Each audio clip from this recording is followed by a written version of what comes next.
Hello, and thank you for joining me today on Machete podcast episode number 3.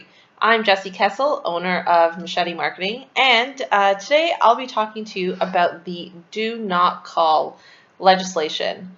I'll be going over things like what is the DNC list, what does that mean, who actually needs to be registered, what kinds of calls are exempt, what you should require from the telemarketing company that you hire if you do, and what happens when you use different telemarketing providers over time. So with so much information, it's so overwhelming trying to actually decipher the do not call list legislation. Trust me, I've read through it multiple times. It's so boring, it's confusing, it can be contradictory, not to mention it's very long to read on their site. So hopefully this summary will make you understanding the details a little bit easier and act as a good resource as you move forward with your telemarketing company or perhaps if you have a BDC center internally. So what is the DNCL?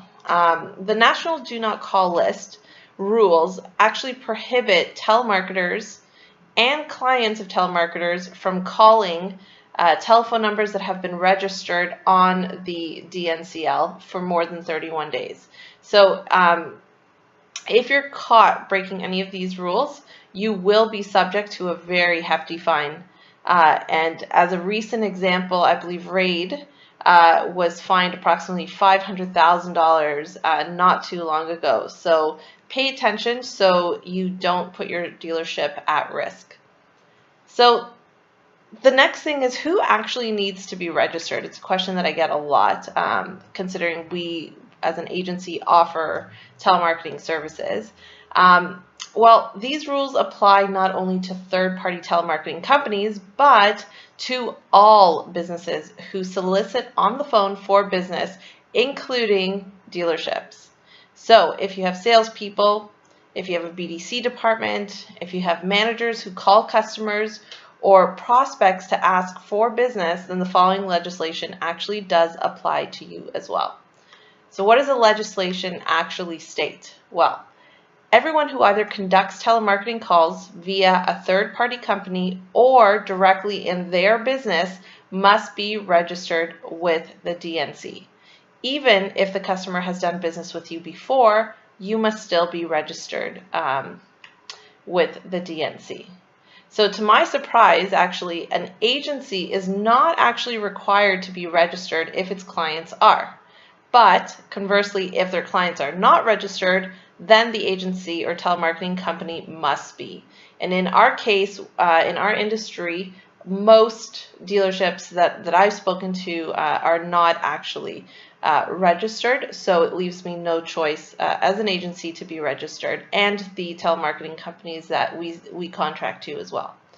So here's a tip to in order to avoid getting on their radar by customers who may complain. Make sure that your dealership or the telemarketing company that you hire has a subscription for the DNC by area codes in your region that you're calling to. So this allows you to actually check your list of customers against the DNC list, and then it will remove anyone who is registered on the DNC list so that you don't end up calling them and they don't end up complaining. So that's one way to kind of stay off their radar. Which calls are actually exempt from this rule, even if the person is on the DNC list. So one is Canadian registered charities, political parties, riding associations, and candidates, newspapers of general circulation for the purpose of soliciting subscriptions, and calls made to consumers with whom you have an existing business relationship, consumers who have provided express consent for receiving telemarketing calls, and just business consumers in general. So are all unsolicited calls considered to be telemarketing calls? Well, no, they aren't. Not all unsolicited calls are considered telemarketing calls. Calls that are not considered telemarketing calls and do not need to follow the national DNCL rules still may need to follow the automatic dialing announcing device rules. And that's a whole other topic. So these actually include product recalls, appointment reminder calls, calls related to payment or bill collections, public service announcements, calls for the sole purpose of market research, surveys, or public opinion polls. So if you are going to hire telemarketing companies, what are some of the things and requirements that you should actually look for with that company? Well, one, a telemarketer must keep the records related to its use of the national DNCL for a period of 3 years from the date that the records are created.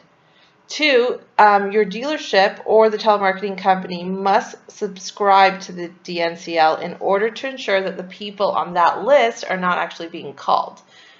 Even if you have implied consent, you must have expressed consent. Two different things. Implied means you have their information. Express means they've actually expressed their consent for you to call them and to solicit to them. So the list must still be scrubbed against the DNCL list.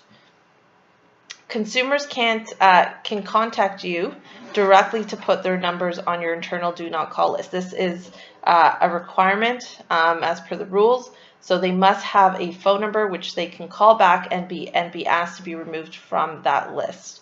And you must oblige according to the rules. The next thing is that telemarketing companies must provide you with the list of all customers who have asked to be removed from the internal list from further phone calls, which you know as the unsubscribed list. So if your dealership tends to switch providers regularly, then it is extremely important that you obtain that unsubscribed list, because one, you want to be able to update your system or multiple systems if you have them to make sure that the next time you do a data pull that information is up to date, even if you are switching providers. It would be to your great benefit to actually stick with the same provider because they will have in their internal system everyone who has unsubscribed, and they'll be registered with a subscription, meaning they can scrub the list against the do not call list. So you're safe there.